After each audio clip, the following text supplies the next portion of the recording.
আমাদেরকে সময় অপচয় করলে চলবে না। ইয়াং জেনারেশনের কথা বলছি।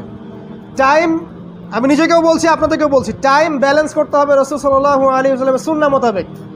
তিনি যেভাবে ঘুমাতেন, যেভাবে উঠতেন, যেভাবে তিনি ব্যবসা বাণিজ্য করতেন, পরিবারকে সময় দিতেন, দাওয়া দিতেন, দিন প্রচার করতেন, কোরআন চর্চা করতেন, শেখাতেন, প্রত্যেকটা ডিপার্টমেন্ট টাচ করতে হবে একদিনের মধ্যেই।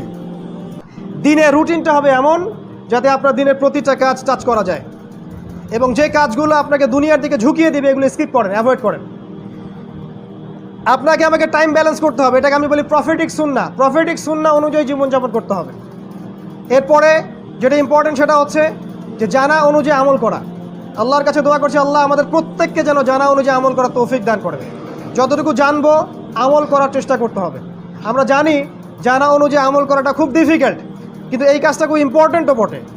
কারণ আল্লাহ পাক বলেছেন, লিমা তাকুলুনা মা লা তাফআলুন, তোমরা এমন কথা কেন বলো যে আমল তোমরা নিজেরাই করো না। কাবুরা মাকতান ইনদাল্লাহ আন তাকুলু মা লা তাফআলুন, আল্লাহর কাছে অত্যন্ত নিকৃষ্ট কাজ এটা, তোমরা বলে বেড়াবে কিন্তু করবে না। অতএব যুবকদের উচিত হবে আমাদের জানা অনুযায়ী আমল করা। এরপরের 6 নম্বর যেটা টপিক টাচ করব, আপনার পয়েন্টস টাচ করবো, সেটা হচ্ছে যে অবশ্যই আপনাকে দিন শেখার পরে দাওয়াতি কাজ করতে হবে। ফুল টাইম না হোক, অ্যাটলিস্ট পার্ট টাইম দায়ী আপনাকে হওয়া উচিত। অ্যাটলিস্ট পার্ট টাইম আপনার জীবনের একটা দিনের রাতের একটা অংশ থাকতে হবে যেটা দাওয়ার কাজে আপনি ব্যয় করবেন। এবং এই দাওয়া দেওয়ার ক্ষেত্রে আপনি মানুষকে সাম্প্রদায়িক বানাবেন না, আল্লাহর দিকে নিয়ে আসুন, রাসূলের দিকে নিয়ে আসুন, ইসলামের দিকে নিয়ে আসুন, এবং ইসলামের মধ্যে সহিহ যে বিষয়গুলো আছে এগুলোকে উপস্থাপন করুন, তাদেরকে বাতিল থেকে বের করে নিয়ে আসুন।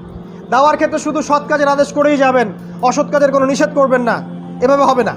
দাওয়ার ক্ষেত্রে শুধু আপনার জনগণের মনোপুত কথাগুলো বলবেন, কোরআন সুন্নাহর জ্ঞানটাকে গোপন করবেন, হবে না, চলবে না।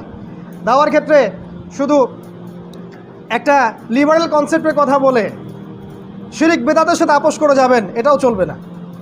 দাওয়াতের ক্ষেত্রে ইলমকে গোপন করে কোরআন সুন্নাহর মৌলিক মেসেজগুলো কিছু বলবো কিছু বলবো না, এমনটা করা যাবে না। কুফার, ফাসেক, জালেম, মুশরিক, মুনাফিক, তাগুতের সাথে আপোষ করে আপনি কাজ করবেন, এগুলো করা চলবে না। আবার দাওয়ার ক্ষেত্রে এত এগ্রেসিভ কোনো কিছু বলা যাবে না যেটা একটা রাষ্ট্রকে অভ্যন্তরীণ সমস্যার দিকে নিয়ে যায়। উগ্রবাদী কোনো দর্শনের দিকে দাওয়াত দেওয়া যাবে না, উগ্রবাদী কোনো চেতনার দিকে মানুষকে দাওয়া দেওয়া যাবে না, এবং শৈথিল্যবাদী চেতনার দিকেও মানুষকে দাওয়া দেওয়া যাবে না। লিবারেল মধ্যমপন্থ পদ্ধতিতে আমাদেরকে দাওয়া কাজ করতে হবে এবং মানুষকে ইউনাইটেড করতে হবে। ওয়ান উম্মাহ কনসেপ্টে আসতে হবে, যে উম্মাহকে আমরা ঐক্যবদ্ধ করার চেষ্টা করব। সবার মাঝে ভালো বিষয়গুলো রিসিভ করেন, খারাপ বিষয়গুলো ছেড়ে দেন।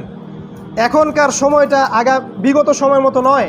এখন মুসলিম উম্মাহ চতুর্দিক থেকে নির্যাতিত এবং নিপীড়িত। এই জায়গায় যদি আপনি সেক্টরিয়াল ডিভিশনে চলে যান, উম্মার শক্তি কমে যাবে, যেটা এখন হয়েছে। আল্লাহ পাক বোঝার তৌফিক দান করুন। এর পাশাপাশি আমি বলবো, আদর্শ পরিবার গড়ে তুলবেন।